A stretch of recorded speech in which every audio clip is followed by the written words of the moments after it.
What a worthiness issue is just someone who misunderstands how the laws of the universe work. And so they are not getting what they want, and so they think something's wrong with them. They're just looking for love in all the wrong places.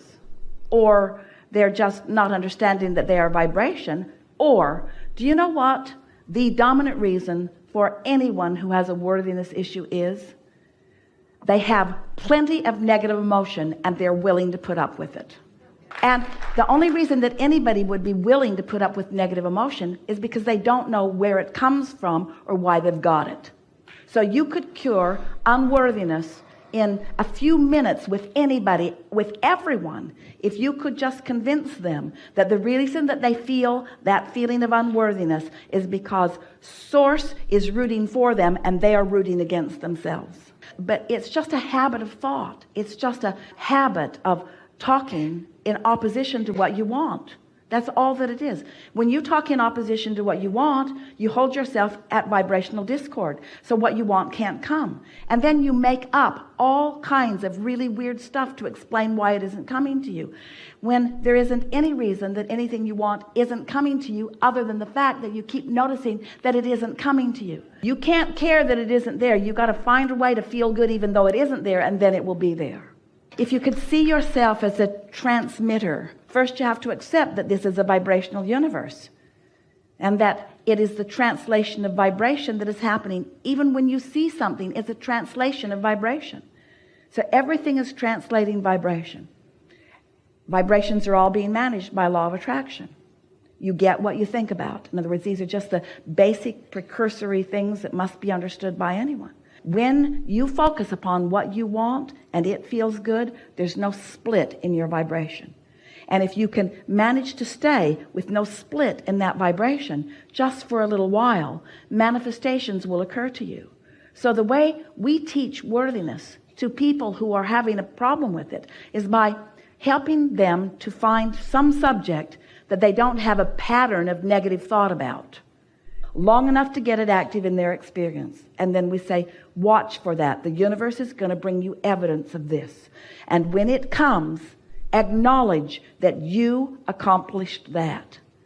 We have some very short questions for you, and they are very easy answers. But the unfolding of these answers within you is going to create within you a vibrational pattern that is going to make it easy for you to understand the things that we will then say. So, do you accept that you are more than this physical body? Do you have some sense that this physical body matters in some way?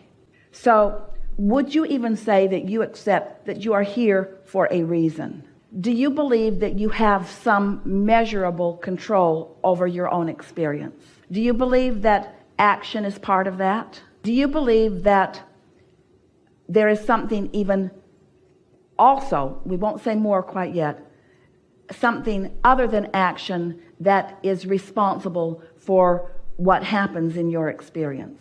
Do you believe that you came with the intention of having choices about your life experience? Do you think that your life experience has served you well in helping you to discover what you like and don't like about this experience? Do you believe that you have a reasonable ability to focus your thoughts? When you focus on something for a little bit of time, can you feel something that we are describing as momentum? Can you feel a visceral, can you feel momentum? Can you feel the difference between contentment and elation in terms of momentum? Can you feel the difference between frustration and rage? So you can explain momentum through your emotions. Does it feel logical to you that when you focus upon something and have a feeling response to it, that there is some power in that? Can you feel when there's more momentum in a thought and when there is less momentum in a thought? Does it feel logical to you that a more momentous thought would have more power, more manifesting power? Does it feel logical that it also would have more feeling to it, just manifestation also? Does it seem logical that if you are consistently offering thoughts about what you want and not offering contradiction about it, that more momentum about what you want would occur and there would be more emotion about it. Does it seem logical that if you're focused upon something unwanted and you've been doing it for a while and there's quite a bit of momentum gathered about it, does it seem logical that you could all of a sudden stop thinking that thought? Does it seem logical that you could do it in the earlier subtle stages? Does it seem logical to you that in this evolution of thought, in this evolution of vibration all the way to manifestation, that once something has occurred that you're feeling strong emotion about, does that feel like quite a bit of momentum has happened? So here's vibration and here's the manifestation of emotion phase. Still quite a long way from the car parked in the garage. As you are focused upon this emotional manifestation, does it feel to you that you can discern the difference in stronger momentum and faster momentum and slower momentum? Does it seem logical to you that if you are sensitive to your vibration, in other words, if you care about how you feel, does it feel logical to you that when that emotion begins and it feels a little off to you, that if you could change your focus right then and there, that you could keep that momentum from taking hold? Because we want to say to you, once strong negative momentum is underway, and to the point that you're feeling strong negative emotion, you are very short before you're going to be to a manifestation that you don't like. Does that play out in your own experience that you've lived? And in like manner, when strong positive emotion is experienced, it's a very short time span between full manifestation playing out.